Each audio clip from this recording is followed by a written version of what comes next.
ధనవంతుడు ఏడుస్తూ ఉన్నాడు.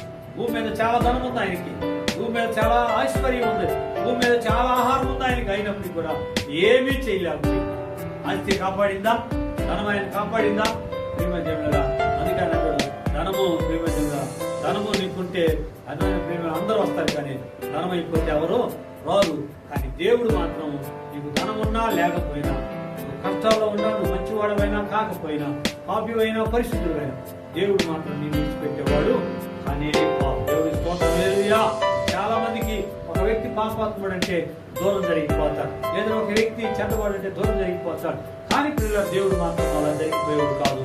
ఆయన అంటున్నాడు, దొంగ చేయి పట్టుకున్నాడు, అంటున్నాడు నిత్యముగా నీవు నాతో కూడా పరదేశంలో ఉండు. హల్లెలూయా. నిత్యముగా నీవు నాతో కూడా పరదేశంలో ఉంటావు అని దేవుడు వాక్యము సెలవిస్తూ ఉంది. పిల్లల చివరి ప్రకటన గ్రంథం ఒక మాట